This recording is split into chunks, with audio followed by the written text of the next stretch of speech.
Lalu apa yang harus menjadi pertimbangan utama untuk berkurban, melihat dan mencermati wabah PMK yang semakin meluas? Kita akan bahas bersama dengan Asrorun Niam Soleh, Ketua MUI Bidang Fatwa. Assalamualaikum, selamat malam Pak Asrorun. Selamat malam Mas Abran, silakan. Gimana kabar? Baik, semoga Anda juga baik-baik ya Pak Asrorun ya. Alhamdulillah, sehat-sehat. Ya, nampaknya niat berkurban menghadapi tantangan serius di tengah adanya wabah penyakit mulut dan kuku. Apa panduan berkurban di tengah wabah ini? Ya, Majelis Ulama Indonesia menjalankan tugas dan fungsi untuk memberikan pembimbingan kepada umat ya, khususnya terkait dengan pelaksanaan aktivitas ibadah kurban yang sebentar lagi akan kita laksanakan. Sementara kondisi kontemporer kita di sebagian daerah Indonesia mengalami wabah penyakit mulut dan kuku yang secara umum menyerang hewan yang kebetulan akan dijadikan sebagai hewan kurban. Betul. Satu hal yang perlu kita pahami terkait dengan kondisi PMK hari ini. Yang pertama, PMK memiliki karakteristik penularan yang relatif cepat. Itu satu. Kemudian yang kedua, ada fakta bahwa PMK tidak menular kepada manusia. Kemudian yang ketiga, PMK tidak berdampak secara signifikan terhadap kualitas daging. Ini yang penting dulu. Kemudian yang kedua, kenapa MUI merasa penting untuk memberikan panduan keagamaan? Karena pelaksanaan aktivitas ibadah kurban itu bagian dari aktivitas ibadah yang basisnya adalah dogma, yang dia harus mengikuti ketentuan syarat dan rukunnya. Salah satunya adalah kondisi hewan yang cukup umur, kemudian dia sehat dan juga tidak cacat. Nah, PMK apakah dia berdampak kepada ketidakabsahan hewan untuk digunakan sebagai kurban?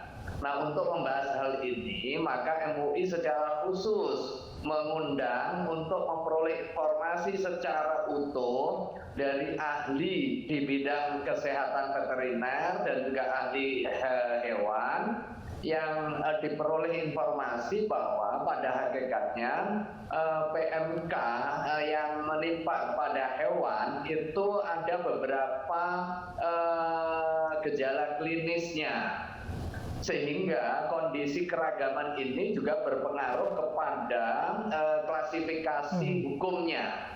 Nah, untuk itu tidak perlu terlalu khawatir, kita waspada tetapi tidak perlu terlalu khawatir sehingga menyebabkan kepanikan di tengah masyarakat yang akhirnya merugikan kita semuanya.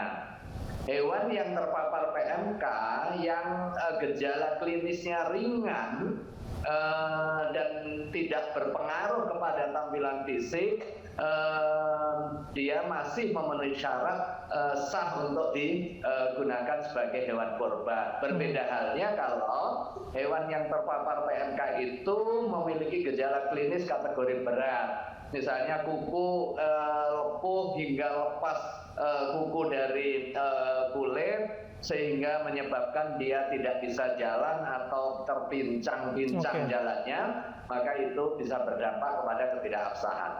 Oke, Pak Asrorun, nampaknya butuh keahlian ya untuk warga yang punya niat baik untuk berkurban begitu, untuk memastikan bahwa apakah hewan kurban tersebut layak bebas dari PMK. Apa imbauan yang disampaikan oleh MUI? Betul, yang pertama kepada masyarakat muslim tentu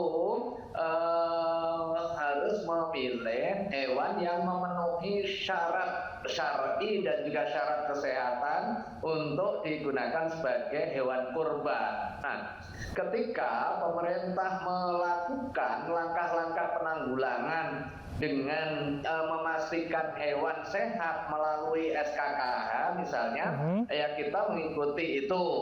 Kemudian yang kedua, kalau pemerintah melalui surat edarannya meminimalisir pergerakan hewan, sekalipun hewannya sehat tetapi berada di dalam kondisi daerah wabah, kita juga harus mengikuti untuk meminimalisir dan juga menanggulangi penyebaran secara lebih luas.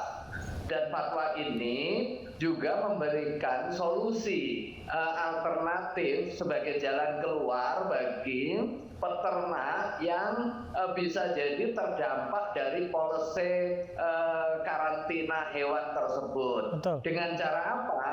Dengan cara mendorong agar umat Islam yang mau berkorban itu bisa berkorban dengan menggunakan hewan ternak yang berada di daerah pandemi tersebut tanpa diikuti oleh pergerakan hewannya, sehingga bisa meminimalisir terjadinya penularan secara lebih luas. Ini bagian dari ikhtiar yang disampaikan oleh MUI melalui perspektif keagamaan semata untuk kepentingan kemaslahatan masyarakat. Baik, terima kasih Pak Asrorun Niam Soleh, Ketua MUI bidang fatwa, sudah berbincang bersama dengan kami.